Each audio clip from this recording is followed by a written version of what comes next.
Hello guys and welcome back to best കാപ്പിക്സ്. അവസാനം നമ്മളെല്ലാവരും കാത്തിരുന്ന XUV400യുടെ ഒരു അപ്ഡേറ്റഡ് മോഡൽ, അതായത് XUV300 ബേസ്ഡ് മഹീന്ദ്രയുടെ ഏറ്റവും ലേറ്റസ്റ്റ് എന്ന് പറയാൻ പറ്റില്ല, എന്നാലും മഹീന്ദ്രയുടെ ഇലക്ട്രിക് വണ്ടിയുടെ ഒരു അപ്ഡേറ്റ് ആണ് ഇവർ കൊണ്ടുവന്നിരിക്കുന്നത്. മഹീന്ദ്ര ആദ്യമായിട്ട് ഇറക്കിയിരിക്കുന്ന ഒരു മാസ് മാർക്കറ്റ് ടി വി ആണിത്. പണ്ട് കുറേ EVs വന്നിട്ടുണ്ടെങ്കിലും അതൊന്നും അങ്ങനെ സക്സസ്ഫുൾ ആയിട്ടില്ലായിരുന്നു. എന്തായാലും ഈ വണ്ടിയുടെ കേസ് എടുക്കുകയാണെങ്കിൽ എല്ലാവരും ഈ വണ്ടിയുടെ ഫീച്ചേഴ്സിനെ പറ്റിയൊക്കെയാണ് കുറ്റം പറഞ്ഞുകൊണ്ടിരുന്നത്. അതിലെന്തായാലും ഒരു വ്യത്യാസം വന്നിട്ടുണ്ട്. പക്ഷേ എക്സ്റ്റീരിയർ ഡിസൈൻ്റെ കേസ് എടുക്കുകയാണെങ്കിൽ നമുക്കിപ്പോഴും വലിയ വ്യത്യാസമൊന്നും ഇതിനകത്ത് കാണാൻ പറ്റില്ല. പ്രത്യേകിച്ച് ഇപ്പോൾ പുതിയ XUV300 ഫേസ് ലിഫ്റ്റിലൊക്കെ ഓൾമോസ്റ്റ് നമ്മുടെ അടുത്ത് വന്ന് നിൽക്കുകയാണ്. അതായത് ഈ വർഷം തന്നെ ആ വണ്ടി ലോഞ്ച് ചെയ്യും. പക്ഷേ എന്നാൽ അതിൻ്റെ ഒരു ഡിസൈനൊന്നും ഈ വാഹനത്തിൽ അവർ കൊടുത്തിട്ടില്ല. അതിൻ്റെ അത് ഹെഡ് ലാമ്പും ടെയിൽ ലാമ്പും ഒക്കെ ഡിസൈനിൽ വ്യത്യാസം വരും. പക്ഷേ ഈ വണ്ടി ഇപ്പോഴും പഴയ ആ ഒരു സെയിം ഡിസൈൻ ഫോമാറ്റ് തന്നെയാണ് ഫോളോ ചെയ്യുന്നത്. നമുക്ക് ആ ഹെഡ്ലൈറ്റ്സ് ഒക്കെ ഇപ്പോഴും ഇതിൻ്റെ അകത്ത് മറ്റേ മഞ്ഞ colour halogen projector fog lamps ആണ് വരുന്നത്, LED അല്ല. പിന്നെ ഇതിൻ്റെ അകത്ത് ഇപ്പോഴും ഫോഗ് ലാംപ്സ് ഒക്കെ തന്നെ അവർ കൊടുത്തിട്ടുണ്ട്. അതെന്തായാലും നന്നായി. ബാക്കിയൊക്കെ ഓൾമോസ്റ്റ് സെയിം ആണ്. ഇപ്പോൾ സൈഡ് പ്രൊഫൈലിലേക്ക് വരികയാണെങ്കിലും നമുക്ക് അലോയ് വീൽസിൻ്റെ ഡിസൈൻ സെയിം ആണ്. മിറേഴ്സിൻ്റെ ഡിസൈൻ, എങ്ങനെ എല്ലാ സാധനങ്ങളും സിമിലർ ആയിട്ട് തന്നെയാണ് കൊടുത്തിരിക്കുന്നത്. ആകെ ഒരു വ്യത്യാസം പറയാൻ പറ്റുന്ന ഈ വണ്ടിയുടെ പുതിയ ഷെയ്ഡാണ്. ഈ ബ്ലൂ കളർ പെയിൻറ്റ് സ്കീം ഇപ്പോൾ പുതിയതായിട്ട് വന്നിരിക്കുന്നതാണ്. ആൻഡ് ഇതിൻ്റെ അകത്ത് അവർ എപ്പോഴും കൊടുക്കുന്ന പോലെ തന്നെ കോപ്പർ കളറിലുള്ള ഡുവൽ ടോൺ റൂഫിൻ്റെ ഓപ്ഷനും അവൈലബിൾ ആക്കിയിട്ടുണ്ട്.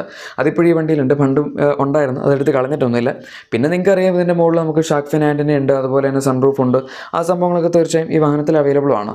ഇനി റിയർ പ്രൊഫൈലിലേക്ക് വരികയാണെങ്കിൽ ഇവിടെയും ഫ്രണ്ടിലത്തെ കാര്യം പറഞ്ഞ പോലെ തന്നെയാണ്. ഡിസൈൻ്റെ കാര്യത്തിൽ അവർ വലിയ വ്യത്യാസമൊന്നും വരുത്തിയിട്ടില്ല. നമുക്ക് കറക്റ്റ് XUV400 പണ്ട് എങ്ങനെയായിരുന്നു അതുപോലൊക്കെ തന്നെയാണ് ഇവിടെ ഇരിക്കുന്നത്. ബൈ ദ ബൈ ഈ വണ്ടിയുടെ പേര് പ്രോ എന്നാണ്. അതായത് EC EL എന്ന് പറഞ്ഞ രണ്ട് വേരിയൻസ് ആയിരുന്നു ഇതിനുണ്ടായിരുന്നത്. EC Pro EL Pro എന്നാണ് മഹീന്ദ്ര ഇപ്പോൾ ഈ പുതിയ അപ്ഡേറ്റഡ് മോഡലിനെ വിശേഷിപ്പിക്കുന്നത്. ഫേസ് ലിഫ്റ്റ് എന്നൊന്നും അവർ വിളിച്ചിട്ടില്ല. മിക്കവാറും ഈ വണ്ടിയുടെ ഒരു ഫേസ് ലിഫ്റ്റ് കുറച്ച് കാലം കഴിയുമ്പം 300 ഫേസ് ലിഫ്റ്റ് ഇറങ്ങിയതിന് ശേഷമൊക്കെ വരുമായിരിക്കും. പക്ഷേ എന്തായാലും ഇപ്പോൾ അവർ അപ്ഡേറ്റ് ചെയ്ത സ്ഥിതിക്ക് ഒരു വർഷം കഴിഞ്ഞാൽ അത് വരുന്നുണ്ടാവുള്ളൂ. ഇനി നമുക്ക് ഇൻറ്റീരിയറിലേക്ക് വരാം. കാരണം അവിടെയാണ് ഈ വണ്ടിയുടെ ഏറ്റവും വലിയ വ്യത്യാസം ഇരിക്കുന്നത്. ഒരു പ്രശ്നം എന്താണെന്ന് വെച്ചാൽ ഡാഷ്ബോർഡിൻ്റെ ഡിസൈൻ ഇപ്പോഴും ഏകദേശം പണ്ടത്തെ പോലെയൊക്കെയാണ് ഇരിക്കുന്നത്. കുറച്ചൊക്കെ റിവിഷൻസ് അവർ അവിടെ ഇവിടെയൊക്കെ ആയിട്ട് ചെയ്തിട്ടുണ്ട്. പക്ഷേ എന്നാൽ നമ്മൾ ആ ഒരു ലെഫ്റ്റ് സൈഡിലേക്ക് വരുമ്പം ഇപ്പോഴും ഒരു 2020 മുമ്പുണ്ടായിരുന്ന വണ്ടികളുടെ ഡിസൈൻ എങ്ങനെയാണോ ആ സെയിം പാറ്റേൺ തന്നെയാണ് മഹീന്ദ്ര പിടിച്ചിരിക്കുന്നത്. ഇപ്പോൾ AC വൻസിൻ്റെ ഡിസൈൻ എടുത്താലും അല്ലെങ്കിൽ മൊത്തത്തിൽ അതിൻ്റെ ഒരു ഫിറ്റ് ആൻഡ് ഫിനിഷും സംഭവങ്ങളൊക്കെ എടുത്താലും അതുപോലെ തോന്നും. താഴത്ത് ബേജ് ഫിനിഷും മുകളിൽ ബ്ലാക്ക് ഫിനിഷുമാണ് കൊടുത്തിരിക്കുന്നത്. അത് ഓൾ ബ്ലാക്ക് ആക്കിയിരുന്നെങ്കിൽ കുറച്ചും കൂടെ രസമായേനെ എന്നാണ് എനിക്ക് പേഴ്സണലി തോന്നിയത്. എന്തായാലും പുതിയ ഫീച്ചേഴ്സ് എന്തൊക്കെയാണെന്ന് നോക്കുകയാണെങ്കിൽ സ്റ്റിയറിംഗ് വീലിൻ്റെ ഡിസൈൻ മാറിയിട്ടുണ്ട്. നമുക്കിപ്പം പുതിയ സ്കോർപിയോ തന്നെ അതുപോലെ XUV700 പോലുള്ള വണ്ടികളിലൊക്കെ വരുന്ന സ്റ്റിയറിംഗ് വീൽ ഡിസൈനാണ് ഇതിനകത്ത് കൊടുത്തിരിക്കുന്നത്. പുതിയ 300 ഫേസ് ലിഫ്റ്റിലും ഈ സ്റ്റിയറിംഗ് വീൽ തന്നെയായിരിക്കും വരാൻ പോകുന്നത്. ഇത് ലെതർ റാപ്ഡ് ആണ്. നടുവിലായിട്ട് മഹീന്ദ്രയുടെ ക്രോം ഫിനിഷിലുള്ള ലോഗോ അല്ല, ബ്രോൺസ് ഫിനിഷിലുള്ള അല്ലെങ്കിൽ കോപ്പർ ഫിനിഷിലുള്ള ലോഗോ ആണ് കൊടുത്തിരിക്കുന്നത്. പിന്നെ നമുക്ക് ഇതിൻ്റെ അകത്ത് സ്റ്റിയറിംഗ് മൗണ്ട് കൺട്രോൾസും കാര്യങ്ങളൊക്കെ അവൈലബിൾ ആണ്. ക്രൂസ് കൺട്രോൾ ഫൈനലി ഈ വണ്ടിയിൽ വന്നിട്ടുണ്ട്. ഇതിനകത്ത് പണ്ട് കുറേ ഫീച്ചേഴ്സ് മിസ്സിംഗ് ആയിരുന്നു. അതൊക്കെ ഇവരിപ്പം ഓൾമോസ്റ്റ് കറക്റ്റ് ചെയ്ത് ആഡ് ചെയ്ത് തുടങ്ങിയിട്ടുണ്ട്. പിന്നെ നമ്മളെല്ലാവരും കുറ്റം പറഞ്ഞ് ഇൻസ്ട്രുമെൻ്റ് ക്ലസ്റ്റർ ആയിരുന്നു. അത് ഇതിൻ്റെ അകത്ത് അവർ മാറ്റിയിട്ടുണ്ട്. ഫുള്ളി ഡിജിറ്റൽ ആയിട്ടുള്ള നമ്മൾ XUV700 കണ്ടതുപോലെയുള്ള 10.25 ഇഞ്ചസിൻ്റെ ഇൻസ്ട്രുമെൻ്റ് ക്ലസ്റ്റർ ആണ് ഈ വാഹനത്തിൽ കൊടുത്തിരിക്കുന്നത്. ഒബ്വിയസ്ലി ഇലക്ട്രിക് വണ്ടിക്ക് വേണ്ട സംഭവങ്ങളൊക്കെ തന്നെയാണ് ഇതിൻ്റെ അകത്ത് കാണിക്കുന്നത്. XUV700 കാണിച്ച സംഭവങ്ങളായിരിക്കില്ല. പക്ഷേ എന്തായാലും അവർ ഈ ഒരു അപ്ഡേറ്റ് കൊണ്ടുവന്നത് വളരെ നന്നായി. കാരണം മറ്റതിൻ്റെ ക്ലസ്റ്റർ സംഭവം കാണാൻ അനലോഗിൽ നമുക്ക് ആ പവർ കൊടുക്കുമ്പോൾ അതിൻ്റെ ടാക്കോമീറ്റർ അല്ല, ആ ഒരു പവർ മീറ്റർ ഇങ്ങനെ കയറുന്ന നല്ല രസമാണ്. പക്ഷേ എന്നാൽ ആൾക്കാർക്ക് അതിനോടൊന്നും വലിയ സംഭവമില്ല, അതായത് താല്പര്യമില്ല. കൂടുതലും ഇങ്ങനത്തെ സംഭവങ്ങളാണ് ഇഷ്ടം. അതുകൊണ്ട് അതൊരു അപ്ഡേറ്റ് ആണ്, നന്നായി. പിന്നെ ഒരു അപ്ഡേറ്റ് വന്നിരിക്കുന്നത് ഈ വാഹനത്തിന് ഇൻഫോടൈം സിസ്റ്റത്തിലാണ്. പണ്ട് ഇതിൻ്റെ അകത്ത് 7 ഇഞ്ചസിൻ്റെ ഒരു വളരെ ബേസിക് ആയിട്ടുള്ള ഇൻഫോടൈം സിസ്റ്റം ആയിരുന്നു ഉണ്ടായിരുന്നു. വയർലെസ് CarPlay ആൻഡ്രോയിഡ് ഓട്ടോ ഒന്നും ഇല്ലായിരുന്നു, നോർമൽ വയർഡ് ഉണ്ടായിരുന്നു. പക്ഷേ എന്നാൽ ഇപ്പോൾ അവർ കൊടുത്തിരിക്കുന്ന ഒരു പുതിയ 10.25 ഇഞ്ചസിൻ്റെ ഇൻഫോടൈം സിസ്റ്റമാണ്. ഇത് മഹീന്ദ്രയുടെ അഡ്രിനോക്സ് കണക്റ്റഡ് ഫീച്ചേഴ്സൊക്കെ സപ്പോർട്ട് ചെയ്യുന്ന നമ്മൾ XUV700 സ്കോർപിയോനിലൊക്കെ കണ്ടതുപോലെയുള്ള സിമിലർ UI ഉള്ള ഒരു പുതിയ ഇൻഫോടൈം സിസ്റ്റമാണ്. ഇതിൻ്റെ അകത്ത് അവരെന്തായാലും ഫിസിക്കൽ കൺട്രോൾസ് ഒക്കെ വോളിയൂമിനൊക്കെ ആയിട്ട് കൊടുത്തിട്ടുണ്ട്. അത് നല്ലൊരു പ്ലസ് പോയിന്റ് ആണ്. പിന്നെ wireless Android auto apple CarPlay ഒക്കെ ആഡ് ചെയ്തിട്ടുണ്ട്. വേറൊരു വ്യത്യാസം വന്നിരിക്കുന്നത് ഈ പുതിയ ഇൻഫോടൈം സിസ്റ്റം വെക്കാനായിട്ട് അവർ ആ പഴയ AC വൻസിൻ്റെ ഡിസൈൻ ഒന്ന് റീഡിസൈൻ ചെയ്തിട്ടുണ്ട്. അതിപ്പോൾ താഴേക്ക് ആക്കിയിട്ടുണ്ട്. അതെനിക്കൊരു പേഴ്സണലി നല്ല ഇമ്പ്രൂവ്മെൻ്റ് ആയിട്ട് തോന്നി. കാരണം പണ്ടത്തെ വണ്ടിയുടെ നടുവിലത്തെ AC വൻസ് ഭയങ്കര ഓടായിട്ട് തോന്നുമായിരുന്നു. ഒരു എന്താ പറയുന്നത് 2015 ഉണ്ടായിരുന്ന വണ്ടികളുടെയൊക്കെ ഡിസൈൻ പോലെ തോന്നുമായിരുന്നു. ഇപ്പോൾ അറ്റ്ലീസ്റ്റ് അവർ സെൻറ്റർ കൺസോളിൻ്റെ സംഭവം അവർ റിസോൾവ് ചെയ്തു. ഇനിയൊരു വ്യത്യാസം പറയാൻ പറ്റുന്ന വയർലെസ് ഫോൺ ചാർജിങ്ങിൻ്റെ ഓപ്ഷൻ ഈ വാഹനത്തിൽ ആഡ് ചെയ്തിട്ടുണ്ട്. അതിൻ്റെ പുറകെ നമുക്ക് ഫാസ്റ്റ് ചാർജിങ്ങും USB പോയിന്റും ഒക്കെ ഉണ്ട്. അതല്ലാണ്ട് ഈ സംഭവം പണ്ടില്ലായിരുന്നു, ഇപ്പോൾ ഉണ്ട്. പിന്നെ ഇതിൻ്റെ ഗിയർ ലിവറിൻ്റെ ഡിസൈൻ, അതിന് ചുറ്റും അവരൊരു കോപ്പർ ഫിനിഷ് കൊടുക്കാൻ നോക്കിയിട്ടുണ്ട്. അതിൻ്റെ അകത്തും കോപ്പർ ഫിനിഷ് കൊടുത്തിട്ടുണ്ട്. ഇത് ഇപ്പോഴും പണ്ടത്തെ ഒരു ട്രഡീഷണൽ ഗിയർ ലിവർ പോലെയുള്ള അല്ലെങ്കിൽ ഓട്ടോമാറ്റിക്കിലൊക്കെ കണ്ടുവരുന്ന പോലുള്ളൊരു സംഭവമായിട്ടാണ് കൊടുത്തിരിക്കുന്നത്. ശരിക്കും പറഞ്ഞാൽ ഇത് ജസ്റ്റ് ഒരു ഡ്രൈവ് സെലക്ടർ നോബ് ആയിട്ട് കൊടുക്കേണ്ട കാര്യമുള്ളൂ. ഇപ്പം ടാറ്റയൊക്കെ നോക്കുകയാണെങ്കിൽ അവരെങ്ങനെയാണ് ചെയ്യുന്നത്. പക്ഷേ എന്നാൽ ഇത് ആ ഒരു ട്രഡീഷണൽ ഫീലിംഗ് ലുക്കൊക്കെ കിട്ടുന്നൊരു സംഭവമാണ്. പേഴ്സണലി പേഴ്സണലി എനിക്ക് ഇതിൻ്റെ ഡിസൈൻ ഇഷ്ടമാണ്. അത്യാവശ്യം നല്ല പ്രീമിയം ആയിട്ടുള്ളൊരു ലിവറാണ് അവർ ഇതിനകത്ത് കൊടുത്തിരിക്കുന്നത്. നമ്മൾ ജസ്റ്റ് മുകളിലേക്കും താഴേക്കൊക്കെ ടാപ്പ് ചെയ്യുകയാണെങ്കിൽ ഓരോ കളർ അനുസരിച്ച്, അത് നമ്മുടെ മോഡ് അനുസരിച്ച് അത് ഇലൂമിനേറ്റ് ആയി വരും, നമുക്ക് പെട്ടെന്ന് മനസ്സിലാവാനായിട്ട്. പിന്നെ ഇതിൻ്റെ സീറ്റ്സിൻ്റെ ഡിസൈനിലൊന്നും വ്യത്യാസം വന്നിട്ടില്ല. പക്ഷേ കളർ തീമൊക്കെ നോക്കുകയാണെങ്കിൽ മൊത്തത്തിലൊരു വൈറ്റ് അല്ലെങ്കിൽ ഒരു ഐവറി പോലത്തെ ഫിനിഷിലേക്ക് പോയിട്ടുണ്ട്.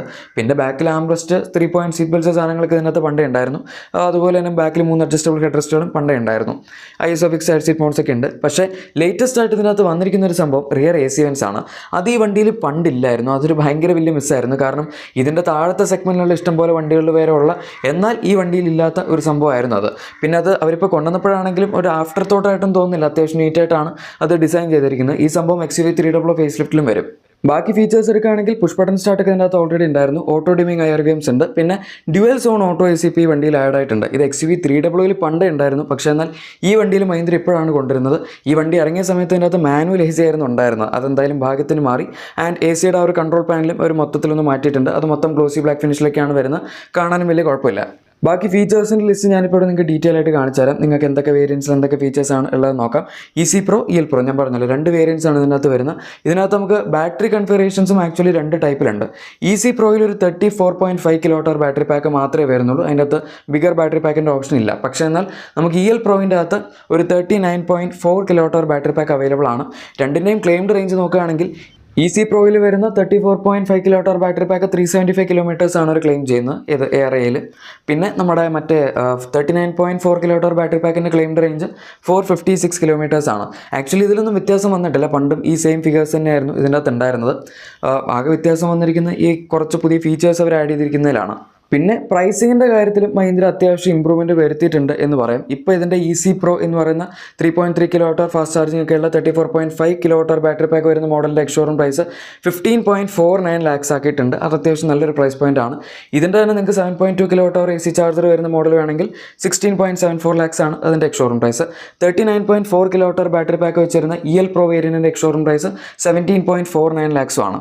സോ മൊത്തത്തിൽ നോക്കുകയാണെങ്കിൽ പ്രൈസിങ്ങിൻ്റെ കാര്യത്തിൽ മഹീന്ദ്ര അത്യാവശ്യം നന്നായിട്ട് തന്നെ ഇവിടെ ചെയ്തിട്ടുണ്ടെന്ന് പറയും. പ്രത്യേകിച്ച് നെക്സോൺ EV ഓൾമോസ്റ്റ് 20 lakhs അടുത്ത് വരെ ടോപ്പ് എൻഡിനൊക്കെ എക്സ്ഷോറൂം പ്രൈസ് പോകും നമ്മുടെ ഈ പുതിയ ഫേസ് ലിഫ്റ്റ് വന്ന മോഡൽ. ഒരു കാര്യമുണ്ട്, അതിൻ്റെ അകത്ത് ഇത് വെച്ച് നോക്കുമ്പോൾ ഇഷ്ടംപോലെ ഫീച്ചേഴ്സ് നമുക്ക് കൂടുതൽ കിട്ടും. ഇപ്പോൾ വെന്റിലേറ്റഡ് സീറ്റ്സ് ആയിക്കോട്ടെ, അതുപോലെ അങ്ങനെ വേറെ കുറേ സാധനങ്ങൾ 360 ക്യാമറ മറ്റത് മറിച്ചെന്നൊക്കെ പറഞ്ഞ് അതിൻ്റെ അകത്ത് ലോഡ് കണക്കിന് ഫീച്ചർ ടാറ്റ കൊടുത്തിട്ടുണ്ട്. ഈ വണ്ടിയിൽ അത്രയും ഫീച്ചേഴ്സ് ഒന്നും ഇല്ല. പക്ഷേ എന്നാൽ നമ്മൾ ബാക്കി കാര്യങ്ങളൊക്കെ എടുക്കുകയാണെങ്കിൽ ഇപ്പോൾ ഡ്രൈവിങ്ങിൻ്റെ കാര്യത്തിലൊക്കെ ഇതിന് മറ്റതിനൊക്കെ കുറച്ചും കൂടെ പവർ ഉണ്ട്. നമ്മളിപ്പോൾ 0 to 100 ടൈമിംഗ് എടുക്കുകയാണെങ്കിൽ ഇത് ഒരു ഇത്തിരി കൂടെ ഫാസ്റ്റാണ്. അങ്ങനത്തെ കുറച്ച് അഡ്വാൻറ്റേജസ് ഒക്കെയാണ് ഈ ഒരു വാഹനത്തിന് വന്നിരിക്കുന്നത്. എന്തായാലും പണ്ടത്തെ മോഡൽ വെച്ച് കമ്പയർ ചെയ്യുമ്പം ഇത് വളരെയധികം ബെറ്റർ ആണ് എന്ന് പറയാം. പ്രത്യേകിച്ച് ഫീച്ചേഴ്സിൻ്റെ കാര്യത്തിലൊക്കെ പണ്ട് വളരെ ബേസിക് വണ്ടിയായിരുന്നു. അതുകൊണ്ടാണ് ഈ വണ്ടി അങ്ങനെ പെട്ടെന്ന് കയറി ക്ലിക്ക് ആവാണ്ടിരുന്നത്. ഇപ്പോൾ നമ്മൾ പണ്ടത്തെ മോഡൽ വെച്ച് കമ്പയർ ചെയ്യുമ്പം പിന്നെയും കുഴപ്പമില്ല. പക്ഷേ എനിക്ക് തോന്നുന്നു അവരെ 300 ഫേസ് ലിഫ്റ്റ് എന്തായാലും വരാൻ പോവാണല്ലോ.